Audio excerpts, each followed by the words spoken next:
அன்பார்ந்த முத்தமிழறிஞர் கலைஞர் அவர்களின் நூற்றாண்டில் நமது மாநிலத்தின் உரிமைகளை மீட்டிட கழக தலைவர் மாண்புமிகு தமிழக முதல்வர் தளபதி அவர்கள் வழிகாட்டின்படி கழகத்தின் இதய துடிப்பாம் இளைஞர் அணி சார்பில் நடைபெறும் இந்த மாபெரும் இரண்டாவது மாநாட்டின் மிக சிறப்பாக ஏற்பாடு செய்து நடத்தி கொண்டிருக்கின்ற இந்த மாநாட்டின் தலைவர் கழக இளைஞர் அணி செயலாளரும் மாண்புமிகு இளைஞர் நலன் மற்றும் விளையாட்டு மேம்பாட்டுத்துறை ஆற்றல் பொருதி அமைச்சரும் கழகத்தின் எதிர்காலம் தமிழகத்தின் வருங்காலம் என் ஆறுயிர் இளவல் திரு உதயநிதி ஸ்டாலின் அவர்களே, பொதுச் செயலாளர் அருமை அண்ணன் துரைமுருகன் அவர்களே, கழகத்தின் முதன்மை செயலாளரும் இந்த மாநாட்டின் ஒருங்கிணைப்பாளரான மாண்புமிகு நகராட்சி நிர்வாகத்துறை அமைச்சர் அருமையண்ணன் திரு KN நேரு அவர்கள் உட்பட மேடையிலே அமர்ந்திருக்கின்ற அமைச்சர் பெருமக்களே, நாடாளுமன்ற சட்டமன்ற உறுப்பினர்களே மற்றும் இங்கு கூடியிருக்கும் கலைஞரின் அன்பு உடன்பிறப்புகளே, உங்கள் அனைவருக்கும் என் முதற்கண் வணக்கத்தை நான் தெரிவித்துக் கொள்கிறேன். எனக்கு தரப்பட்ட தலைப்பு கலைஞரும் கணினியும். பொதுவாக கலைஞர் என்றால் தமிழ், கலைஞர் என்றால் கவிதை, கலைஞர் என்றால் கதைவசனம், கலைஞர் என்றால் மேடை பேச்சு, கலைஞர் என்றால் கட்டுரை, கலைஞர் என்றால் ஆளுமை, கலைஞர் என்றால் அரசியல் சாணக்கியர். இங்கே அதுபோல் அடக்கிக் கொண்டே போகலாம். ஆனால் கலைஞர் என்றால் ஒரு சிந்தனையாளர், கலைஞர் என்றால் தகவல் தொழில்நுட்ப புரட்சி, கலைஞர் என்றால் கணினி. நீங்கள் எப்படி என்று கேட்பீர்கள். தலைவர் கலைஞர் அவர்கள் சுமார் 25 ஆண்டுகளுக்கு முன்பு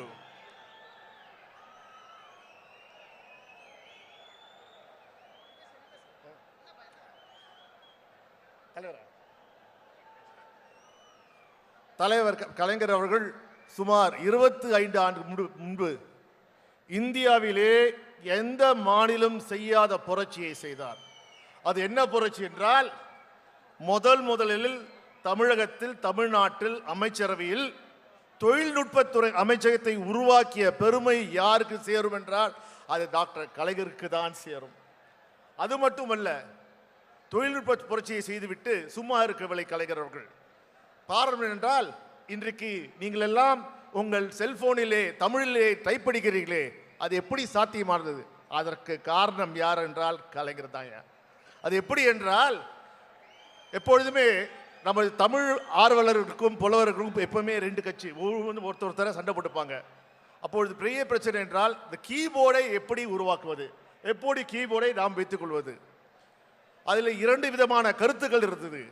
அதை உணர்ந்த கலைஞர் இதற்கு நல்ல தீர்வு வேண்டும் என்பதற்காக 1999 ஆண்டு தமிழ்நெட் 99 என்று ஒரு இணையதள மாநாட்டை சென்னையிலே உருவாக்கி, அதில் நீங்கள் அடித்துக் கொள்ளாதீர்கள், நமக்கு தேவை ஒரு தெளிவான சிந்தனை, கணினியில் தமிழ் பயிற்றிட வேண்டும், தமிழ் இருந்தால்தான் கணினியில் இருந்தால்தான் தமிழ் முன்னேறும் என்று தமிழ் கீபோர்டை உருவாக்கியவர் யார் என்றால் நமது தானை தலைவர் கலைஞர் அவர்கள்.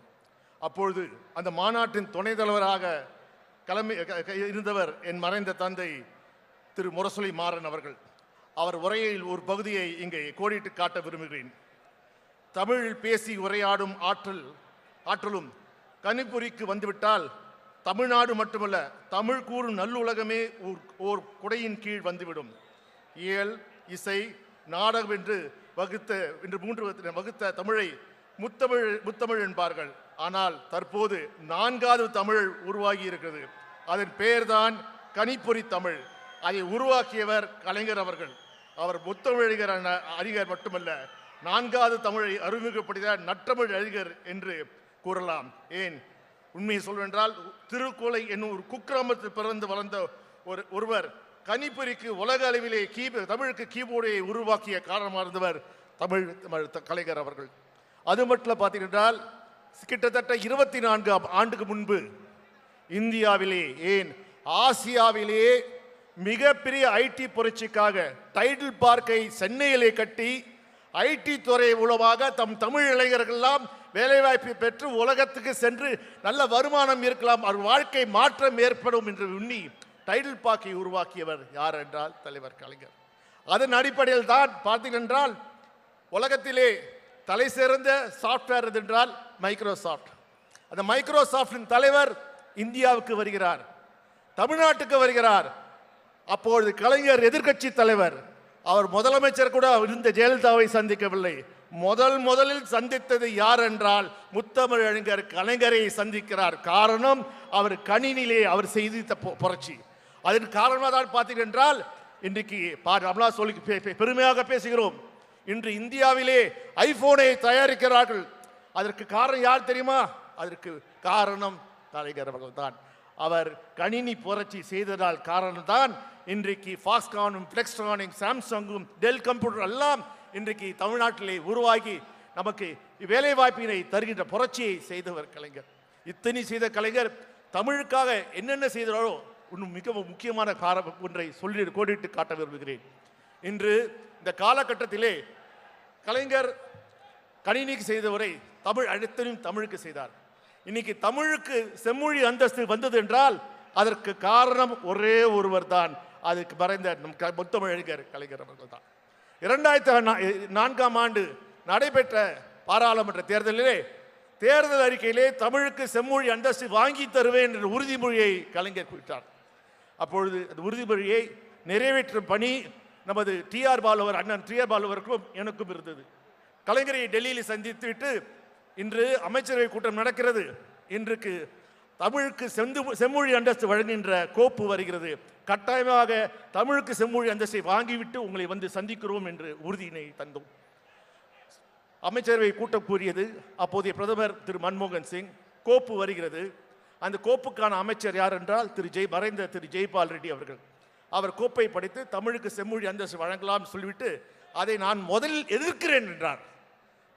எந்த அமைச்சர் அந்த கோப்பை தந்தாரோ அவர் நான் தமிழ் மொழிக்கு செம்மொழி அந்தஸ்து வழங்குகிற அந்தஸ்தை நான் எதிர்க்கிறேன் என்றார்.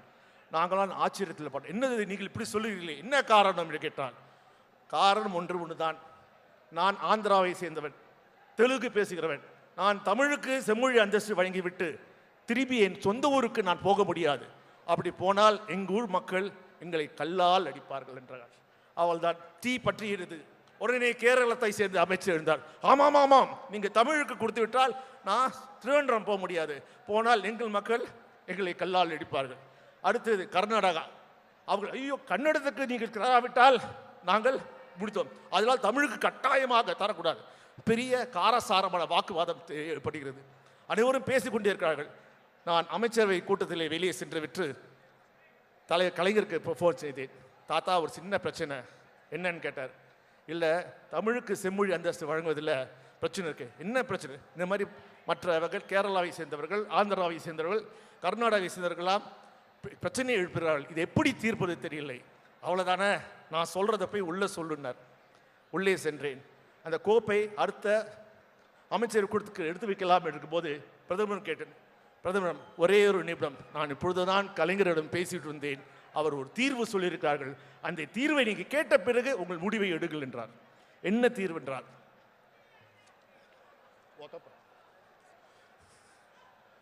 தீர்வு என்னென்றால்